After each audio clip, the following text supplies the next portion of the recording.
말씀 나누겠습니다. 오늘 말씀의 제목은 선포되는 말씀의 권위입니다. 여러분, 주님의 말씀은 언제나 권위가 있었습니다.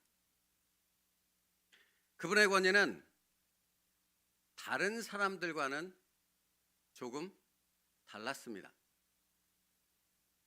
그러니까 주님께서 선포하시는 말씀의 권위는 유대의 랍비들, 얼마나 많은 사람들이 성경을 가리키며 성경의 인도자로 그 당시에 많은 것들을 가리켰겠습니까? 그런데 그 많은 사람들과 주님의 말씀은 전혀 달랐다라는 것입니다. 이것을 확인하게 해주는 유대인들의 반응이 성경에 생각보다 많이 기록되어 있습니다. 먼저 마가복음 6장 2절 말씀인데요. 우리 함께 읽겠습니다. 시작. 안식일이 되어 회당에서 가르치시니 많은 사람이 듣고 놀라 이르되 이 사람이 어디서 이런 것을 얻었느냐? 이 사람이 받은 지혜와 그 손으로 이루어지는 이런 권능이 어찌 됨이냐? 예수님이 이렇게 예배 시간에, 당시에는 회당에서 예배를 드리지 않았겠습니까? 회당에서 말씀을 선포하셨습니다. 그분께서 말씀을 선포하실 때 그 말씀을 듣는 모든 이들이 다 놀랐다는 것입니다. 도대체 이 말씀은 어떻게 저 사람의 입술을 통해서 선포되는 것인가? 도대체 이 놀라운 권위와 권능은 어떻게 나타나는 것인가? 뭔가 알 수 없는 어떤 권위가 주님의 말씀 속에서 그들에게 느껴졌기 때문에 그런 것입니다. 이전에 그들이 경험해 보지 못한 그런 권위였습니다. 그래서 오늘 본문에서도 이렇게 말하지 않습니까? 15절 말씀에 유대인들이 놀랍게 여겨 이르되 이 사람은 배우지 아니하였거늘 어떻게 그를 아냐 하니. 여러분 보십시오. 보통 우리들은 어떤 권위 있는 사람의 얘기를 들을 때 그 사람이 가진 양력을 소개하지 않습니까? 소개하지 않습니까? 그렇죠? 왜 소개합니까? 그가 말하는 말에 권위를, 힘을 실어주는 것 아닙니까? 이 사람이 어떻게 학사, 석사, 박사의 권위를 과정을 마쳤고 어떤 과정 가운데 이렇게 뛰어난 말을 우리에게 전할 수 있는가 하는 부분을 사전에 설명하는 것 아닙니까? 여기서 배움이 없다는 유대인들의 표현이 바로 그것을 의미하는 것 아닙니까? 우리가 알기로는, 우리가 하는 예수는 어디 가말리엘 학파이든 서울대학이든 하버드 대학이든 거기 가서 공부한 적이 전혀 없는 사람인데, 그런데 그럼에도 불구하고 뭐가 다른 것입니까?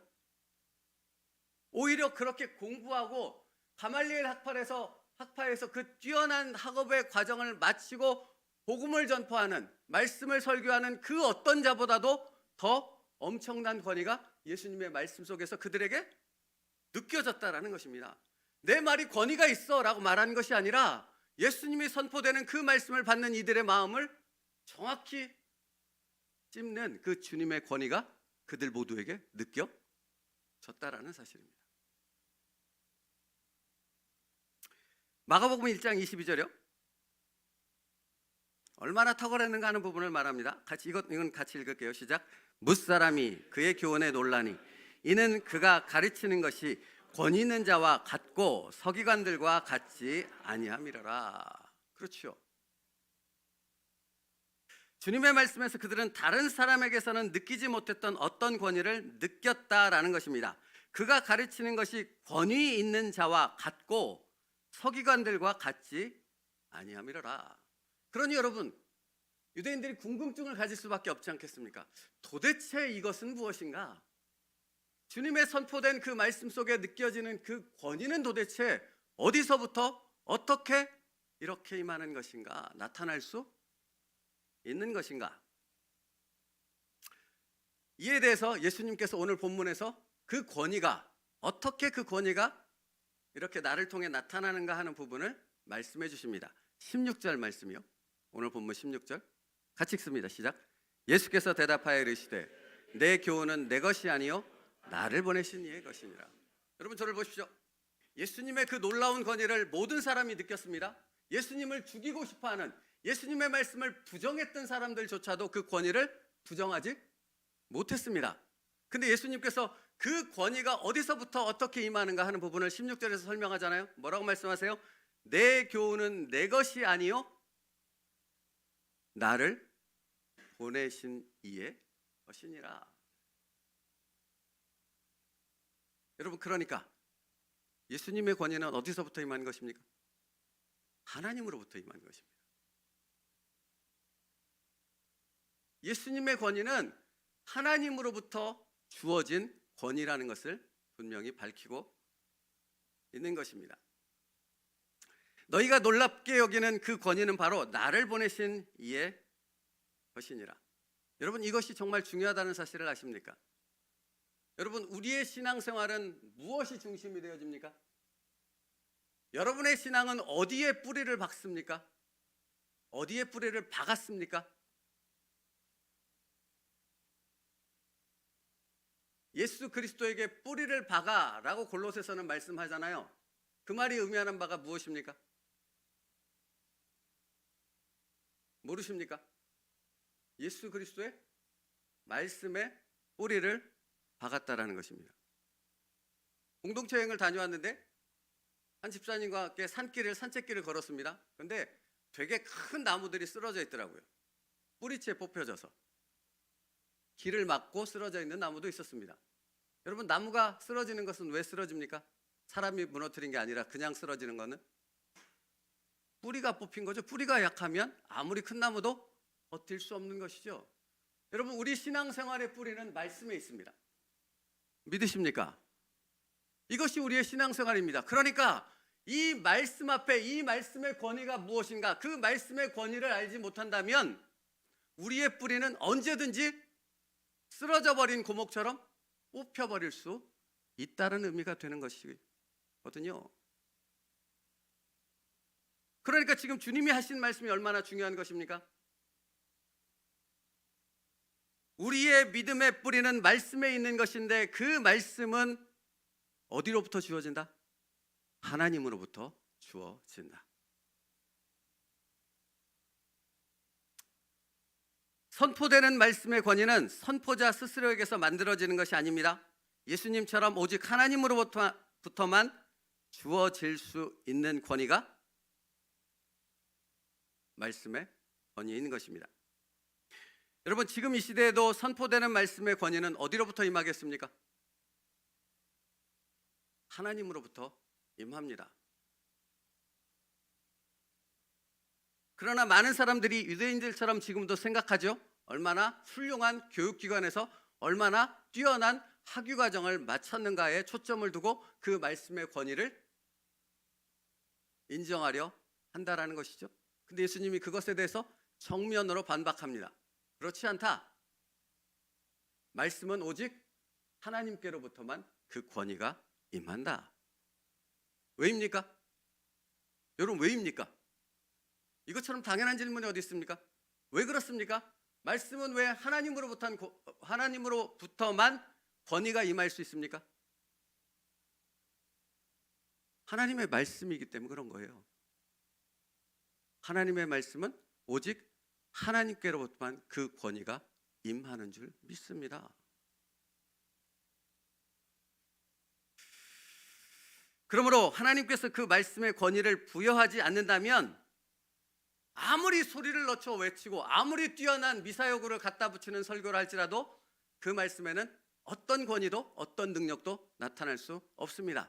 그러나 말씀드리지 않습니까? 여기 아무런 학문을 갖지 못하고 초등학교도 나오지 못한 사람이 그 입의 말을 절어가면서 여기서 선포를 할지라도 그 말씀 속에 하나님의 권위가 임하면 사람을 바꾸고 하나님의 역사를 일으키는 놀라운 하나님의 말씀이 되어질 줄 믿습니다.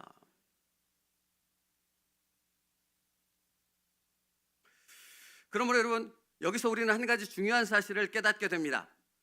우리는 매일 홍수처럼 쏟아지는 말씀 속에 지금 살아가고 있지 않습니까? 그렇죠? 유튜브만 열면 각 교회의 모든 나라의 설교들을, 목사님들의 설교를 다 들을 수 있습니다. 새벽에도 들을 수 있고 저녁에도 들을 수 있고 언제든지 내가 원하는 대로 2배속, 3배속으로도 들을 수 있습니다. 그렇죠? 그런데 여러분, 여기서 중요한 건 뭔지 아세요? 그 말씀에 하나님의 권위가 있는가를 분별하고 그 말씀을 들어야 한다는 것입니다. 말씀에 하나님의 권위가 임했는가를 여러분이 분별할 수 있어야 한다고요. 그러면 여러분, 말씀에 하나님의 권위가 임했는지 안 임했는지를 어떻게 분별할 수 있는가가 우리의 질문이 되지 않겠습니까? 주님이 대답하셨을까요? 안 하셨을까요? 하셨습니다. 한번 볼까요? 17절 말씀이요. 17절 같이 읽겠습니다. 시작. 사람이 하나님의 뜻을 행하려 하면 이 교훈이 하나님께로부터 왔는지 내가 스스로 말함인지 알리라. 여러분, 주님 뭐라고 말씀하세요? 그 분별에 대해서 주님은 지금 이어지는 17절에서 말씀하는데, 사람이 하나님의 뜻을 행하려 하면 이것이 하나님께로부터 왔는지, 권위가 임한 말씀인지 아닌지를 그가 알게 되리라. 여러분, 굉장히 중요한 말씀이에요. 예수님께서 어떻게 참 진리와 거짓 진리를 구별할 수 있는가라고 말씀하셨는데, 그것이 무엇인가? 사람이 하나님의 뜻을 행하려 하면 알리라.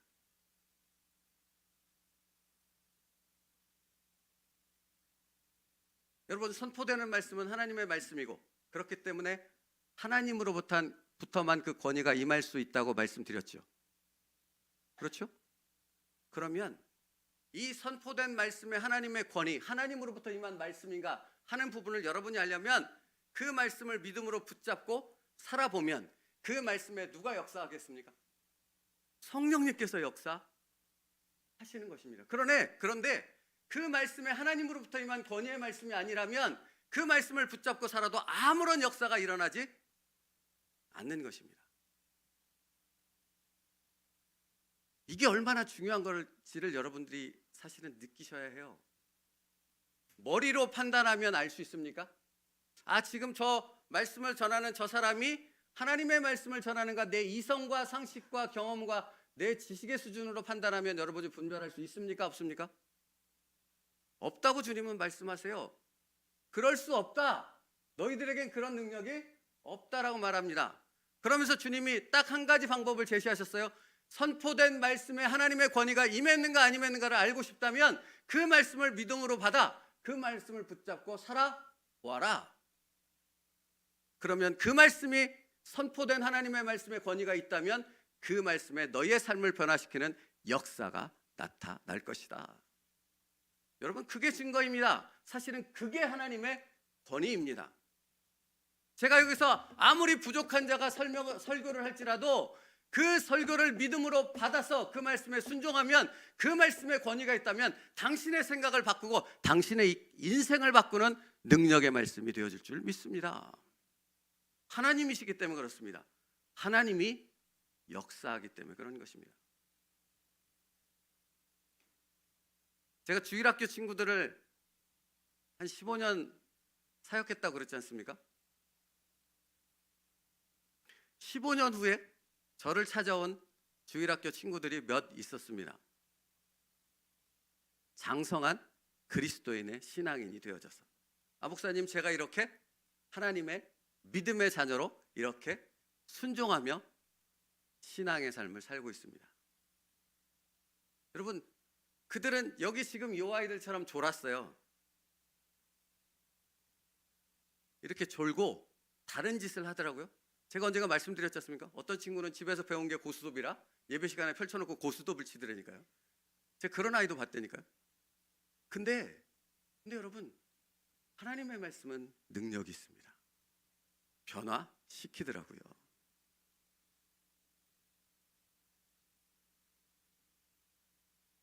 하나님으로부터 온 말씀은 그 말씀을 붙잡고 순종할 때 성령 하나님의 역사가 반드시 나타납니다.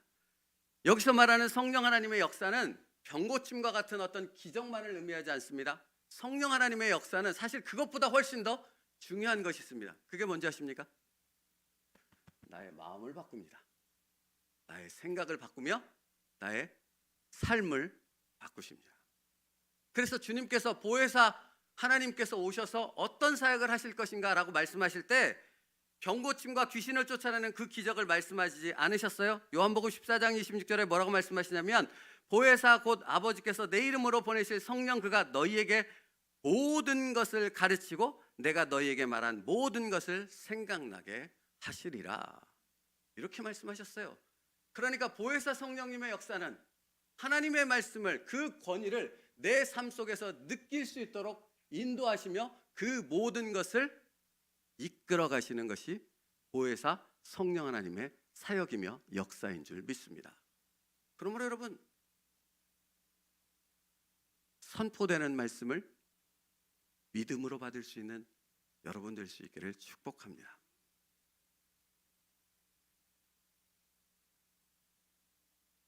선포된 말씀을 따라 역사하시는 성령님의 역사를 경험하는, 그래서 살아계신 하나님의 권위를 당신의 삶 속에서 경험하는 여러분 될 수 있기를 축복합니다. 그게 바로 하나님의 임재입니다.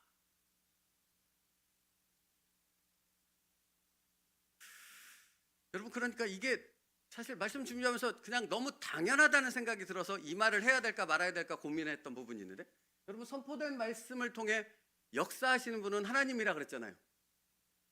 왜 그렇습니까? 첫째는 하나님이 지금도 우리가 사는 이 세상 모든 만물을 다스리시는 왕이시기 때문에 그런 줄 믿습니다. 두 번째는 무엇입니까? 그분은 말씀으로 이 세상을 다스리고 계세요. 말씀을 통해 역사하신다고요. 그러니까 선포된 말씀을 통해 하나님은 일하신다는 말인 거죠. 그러니까 예를 들어 보면 이렇습니다. 이 세상의 통치자들도 마찬가지지 않습니까? 이 세상의 어떤 정부든 그 정부를 다스리는 통치자의 말에는 힘과 능력이 있습니까? 없습니까? 왜 있습니까? 아니, 다스리고 있으니까요. 그의 말의 영향력이 막대한 영향력을 끼칠 수밖에 없는 것 아니겠습니까? 그렇다면 이 세상을 다스리는 분이 누구라고요? 하나님이시라고요. 그분은 말씀을 통해 다스린다고요. 그러면 그 말씀에 하나님의 권능과 권위가 나타나야 하는 것은 당연한 것 아니겠습니까?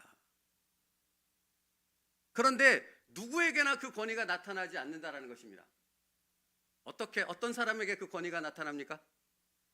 믿음으로 선포되는 말씀을 받은 사람에게 하나님은 그 삶을 바꾸시는 역사를 나타내실 줄 믿습니다. 그래서 성경은 끊임없이 구약에서부터 신약 끝에 이르기까지 믿음으로 순종해야 한다라는 것에 대해서 그처럼 강조할 수밖에 없는 것입니다. 아무리 신앙생활 오래 했고 아무리 내가 똑똑해 말한다 할지라도, 아무리 많은 생각을 한다 할지라도 믿음으로 순종하는 그 한 걸음 한 걸음을 걷는 그 모습이 없다면 그 사람은 진정 하나님의 권위와 능력을 경험할 수 없다라는 것입니다.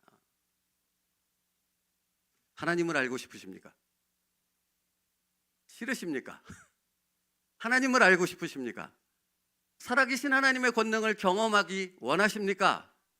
믿음으로 말씀을 받으십시오. 성령님께서 당신의 삶에 역사하실 줄 믿습니다. 믿음으로 말씀을 받는다라는 말을 추상적인 말로 받아들이지 마시라고요. 얘야, 내가 너에게 생명수를 주었으니, 주님이 뭐라고 하십니까? 이것을 받아 마시라 하셨습니다. 마시지 않는다면 생명수는 나와 상관없는 물이 되어집니다. 그러나 마신다면 내 영혼에서 생명의 수가 넘쳐나는 그 예수 그리스도의 영생의 능력이 되어질 줄 믿습니다.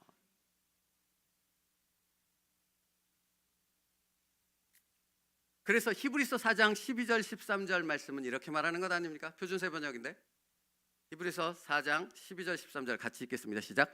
하나님의 말씀은 살아있고 힘이 있으며 가라워서 사람 속을 꿰뚫어 혼과 영을 갈라내고 관절과 골수를 갈라놓기까지 하며 마음에 품은 생각과 의향을 가려냅니다. 하나님 앞에서는 아무것도 숨길 수 없고 모든 것이 그의 눈앞에 벌거숭이로 드러나 있습니다. 우리는 그의 앞에 모든 것을 드러내 놓아야 합니다. 여러분, 여기서도 분명히 말씀하지 않습니까? 히브리서 말씀은 귀신과 병고침과 어떤 능력을 말하지 않지요. 무엇을 말합니까? 여러분의 심령이요, 여러분의 생각이요, 여러분의 삶이요, 그것을 갈라 찔러 쪼개기까지 하며 다 그것을 다 흩어놓은 다음에 하나님의 믿음 안에서 다시 이것을 재조합하여 재창조하는 것이 하나님의 말씀의 능력인 줄 믿습니다. 그러니까 여러분, 신앙생활을 한다는 것은 그냥 종교생활로는 할 수가 없다고요. 출석 카드를 내는 듯한 그런 모습으로는 신앙생활은 절대로 이루어질 수 없다고요. 여러분의 머리끝에서 발끝까지 모든 것을 뒤바꾸는 것이 하나님의 말씀의 능력인 줄 믿습니다. 그러면 여러분, 건강한 교회가 아닌 교회의 차이를 거기서 찾으시라고요. 종교생활하는 것을 허용하는 교회는 건강치 않은 교회라고요. 여러분의 심령을 바꾸고 여러분의 삶을 바꾸고 날마다 여러분의 생각을 뒤집어 엎어서 그것을 부딪히며 바꾸려고 하는 말씀의 도전이 있다면 그것이 건강한 교회인 줄 믿습니다. 그러므로 거기에 저항을 하고 있다면 여러분은 그것을 바꾸셔야 해요. 왜요? 말씀드리지 않았습니까? 그건 곧 하나님을 대적하는 것이 된다고. 여러분을 바꾸시는 하나님의 손길 앞에 여러분의 생각과 삶의 모든 것들을 내어 맡길 수 있는 믿음의 사람 될 수 있기를 축복합니다. 그런 여러분의 삶에 하나님의 권능과 역사가 일어날 줄 믿습니다. 그러므로 주님의 말씀은 놀라운 말씀인 거예요. 사람이 하나님의 뜻을 행하려 하면 알게 되리라. 구원받은 성도라면 반드시 자신의 삶을 바꾸시는 말씀의 권위를 계속해서 경험해야 합니다. 한 번으로 끝나지 않습니다.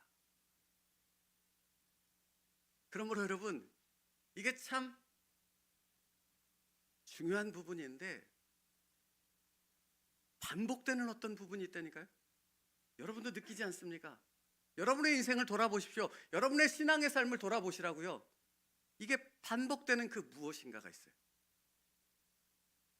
나를 잡고 넘어뜨리는, 주저앉게 하는, 그것을 말씀 안에서 보고 그 상황 속에서 나를 만지시는 그 하나님의 손길에 믿음으로 나를 맡기는 것이 순종인 줄 믿습니다.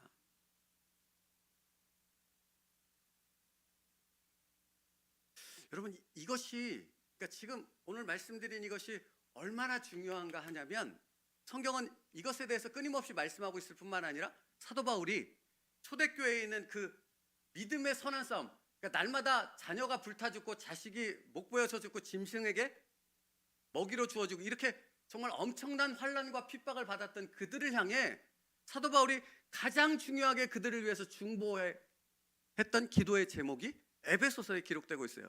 근데 그 내용이 무엇인가를 우리가 한번 살펴보길 원합니다. 에베소서 1장 17절과 19절 말씀이에요.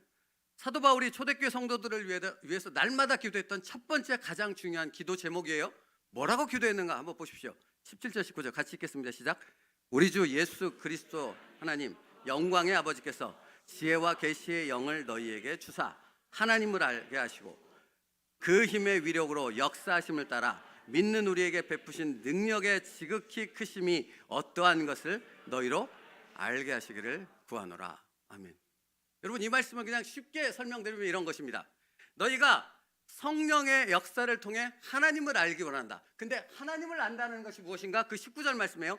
그 힘의 위력으로 역사하심을 따라 당신의 뜻대로 당신의 계획하심을 우리의 삶 가운데 이루시는 그 하나님의 놀라운 그 역사를 너희가 너희의 삶 속에서 깨달아 경험하기를 원한다라고 말씀하는 거예요. 그러면 그 역사하는 하나님의 능력은 어떻게 나타나는가? 믿음으로 말씀에 순종할 때 그 역사가 당신의 삶에 나타날 수 있다. 나는 그것이 이 초대교회 성도들 지금 그리고 믿음 생활하는 여러분의 삶 가운데 나타나기를 날마다 중보하여 기도한다 라고 사도 바울이 고백하고 있는 것입니다. 그러므로 여러분, 하나님 안에서는 당신의 고집스러움이 아무것도 이룰 수 없는 겁니다. 오히려 하나님의 뜻을 가로막는 그것밖에는 될 수 없는 것이에요.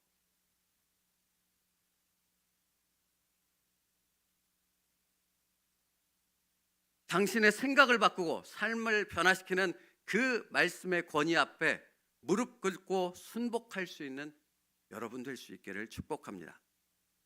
하나님은 말씀으로 이 세상 모든 만물을 창조하셨고 다스리시는 줄 믿습니다. 예레미야 10장 12절이요. 여호와께서 그 권능으로 땅을 지으셨고 그 지혜로 세계를 세우셨고 그 명철로 하늘들을 펴셨으며, 하나님은 말씀을 통해 이 세상을 다스리시며 뿐만 아니라 나의 인생을 말씀을 통해 인도하시는 줄 믿습니다. 그러면 여러분, 그 말씀 앞에 여러분이 순복하고 그 말씀 앞에 무릎 꿇을 때 하나님의 권위와 그 능력이 여러분의 삶에 나타날 줄 믿습니다. 그래서 예수님은 이렇게도 말씀하셨어요. 요한복음 14장 21절이요. 있나요, 없나요? 14장 21절. 네, 같이 읽겠습니다. 시작. 나의 계명을 지키는 자라야 나를 사랑하는 자니 나를 사랑하는 자는 내 아버지께 사랑을 받을 것이요 나도 그를 사랑하여 그에게 나를 나타나리라. 주님이 이렇게 말씀하세요. 내가 그에게 나를, 누구를? 예수님을 나타내리라. 너의 삶 가운데 나의 살아있음을 부활하신 예수 그리스도께서 제자에게 나타났던 것처럼 우리에게 그 부활하신 주님이 나타나신다라고 말씀하세요. 어떤 사람에게? 맨 앞에 나의 계명을 지키는 자에게라야 입니다. 왜 신앙생활이 무기력합니까? 그럴 수 없습니다. 살아계신 주님은 우리의 신앙생활을 붙드시고 인도하시는 줄 믿습니다. 나의 계명을 지키는 자라야 그 주님을 구별할 수 있다고요.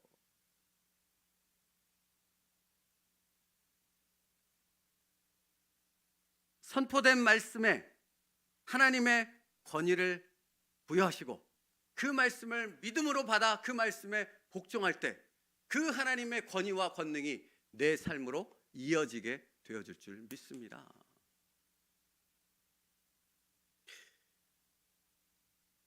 재밌는 얘기 하나만 해드리고 가려고요. 사도행전에 보면 유대인 랍비 중에 굉장히 유명한 사람이 등장합니다. 이름은 가말리엘이라는 사람이에요. 근데 이 사람이 되게 재밌는 얘기를 해요. 어떤 얘기를 하냐면 사도행전에서 예수님의 제자들이 예수님 부활하셨다. 그 부활하신 예수 그리스도를 믿고 구원을 받으라 라고 선포하고 다녀요. 근데 이게 연병처럼 번져나가죠. 그야말로 전염병처럼 번져나가니까 당국자들이, 종교 지도자들이 이것을 도대체 어떻게 막을까 고민하면서 사도들을 붙잡고 감옥에다 집어넣고 때리기도 하고 죽이겠다는 협박도 하고 그들을 어떻게 해서든지 복음을 전하지 못하도록 막죠. 그래서 이게 고심하면서 그 일들을 행해가면서 날마다 그걸 놓고 회의하는 거예요. 근데 이 가말리엘이라는 이 뛰어난 그 랍비가 갑자기 이 회의하고 있는 청중들을 조용히 시킵니다. 그다음에 뭐라고 말하는 줄 아세요? 아시죠? 사도행전에 나오는 거. 다 말씀은 못 읽고 사도행전 5장 38절부터 39절 있죠. 그 부분만 띄워주세요. 앞에 부분은 제가 설명드렸으니까. 38절부터 39절을 같이 읽겠습니다. 시작. 이제 내가 말하노니 이 사람들을 상관하지 말고 버려두라. 이 사상과 이 소행이 사람으로부터 났으면 무너질 것이요 만일 하나님께로부터 났으면 너희가 그들을 무너뜨릴 수 없겠고 도리어 하나님을 대적하는 자가 될까 하노라 하니. 너무 탁월한 말 아닙니까? 드다라는 사람과 갈릴리의 유다라는 사람이 예를 들어요. 이들이 뭔가 이렇게 막 리더자가 되어져서 막 뭔가를 일으켰어요. 근데 이들이 하나님께로부터 오지 않았다는 것은 그들이 전하는 그 말이 무너지니까 모든 것이 다 무너져 버렸다고 예를 들면서 그 다음에 지금 38절 39절에 가말리엘이 이렇게 말하는 거예요. 이제 내가 말하노니 이 사람들을 상관하지 말고 그냥 버려둬. 가만히 둬. 왜냐하면 하나님으로부터 임한 권위와 능력이 있다면 그 권위를 하나님이 드러내실 것이고 만약 그렇지 않다면 이들에게서 아무런 그것도 없이 쑥 일어났다가 사라져버리고 흔적도 없이 없어져 버릴 것이야 라고 말하고 있지 않습니까? 여기 속에서 우리가 분명히 오늘 말씀과 연결되어지는 분명히 확인되어지는 한 가지가 무엇입니까? 하나님의 말씀의 권위는 하나님으로부터 임한다는 사실입니다. 여러분, 선포하는 저에게 저의 입술을 통해서 선포되는 그 말씀의 권위를 하나님께서 인정하시고 하나님께서 임하여서 주관하시는 것처럼 믿음으로 여러분이 말씀을 받아 순종할 때 여러분의 삶에 역사하시는 하나님의 권위가 나타나게 되어질 줄 믿습니다. 똑같거든요. 같은 선상에 있거든요. 그래서 오늘 본문의 18절이요. 예수님이 이렇게 또 말씀하시는 겁니다. 18절 같이 읽습니다. 시작. 스스로 말하는 자는 자기 영광만 구하되 보내시의 영광을 구하는 자는 참되니 그 속에 불의는 없느니라. 여러분, 설교자들 중에도 스스로의 영광을 구하는 사람들이 얼마나 많은지 모릅니다. 그러나 스스로의 영광을 구한다면 하나님은 거기에 역사하지 않습니다. 권위를 부여하지 않습니다. 그러나 예수님처럼 하나님의 뜻만을, 보내신 자의 영광만을 드러내는 그 순종의 모습으로 나가는 설교자와 그 말씀을 듣는 성도에게는 하나님의 권위와 역사를 나타내실 줄 믿습니다.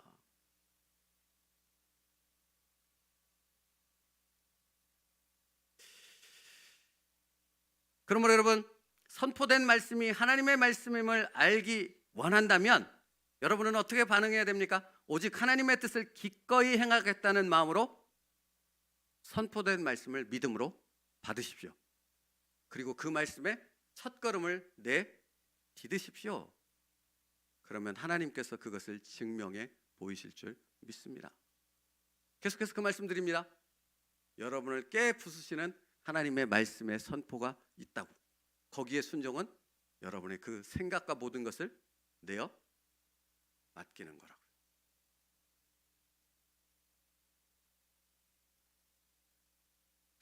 믿음으로 말씀을 받고 순종하는 당신의 삶에 하나님의 권위와 능력이 나타날 것을 기대합니다. 그러므로 말씀 마칩니다. 사랑하는 성도 여러분, 한 걸음이 중요한 것입니다. 첫 걸음이 중요한 것입니다.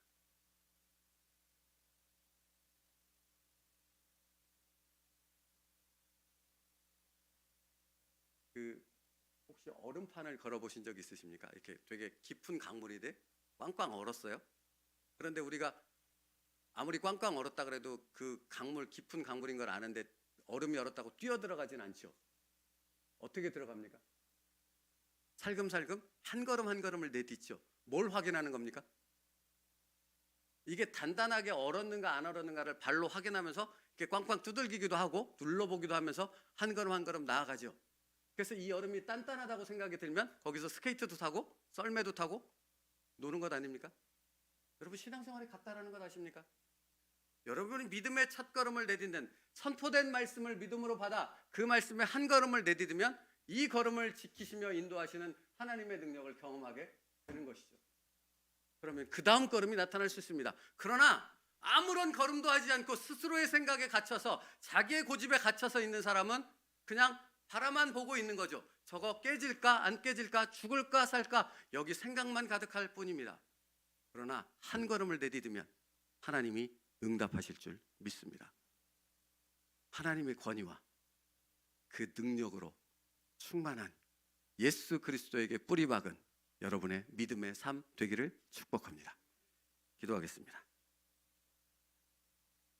사람이 하나님의 뜻을 행하려 하면 이 교훈이 하나님께로부터 왔는지 내가 스스로 말함인지를 알리라. 살아계신 하나님, 주님의 말씀을 붙잡고 선포된 말씀을 믿음으로 받아 순종으로 나아갈 수 있는 저희들 되게 하여 주시옵소서. 그래서 그 말씀을 믿음으로 받은 자의 삶 가운데 역사하시는 성령 하나님의 놀라운 터치와 그 은혜를 경험하는 여기 모인 모든 세움누리교회 성도들 되게 하여 주시옵소서. 예수님의 이름으로 기도 올리옵나이다. 아멘.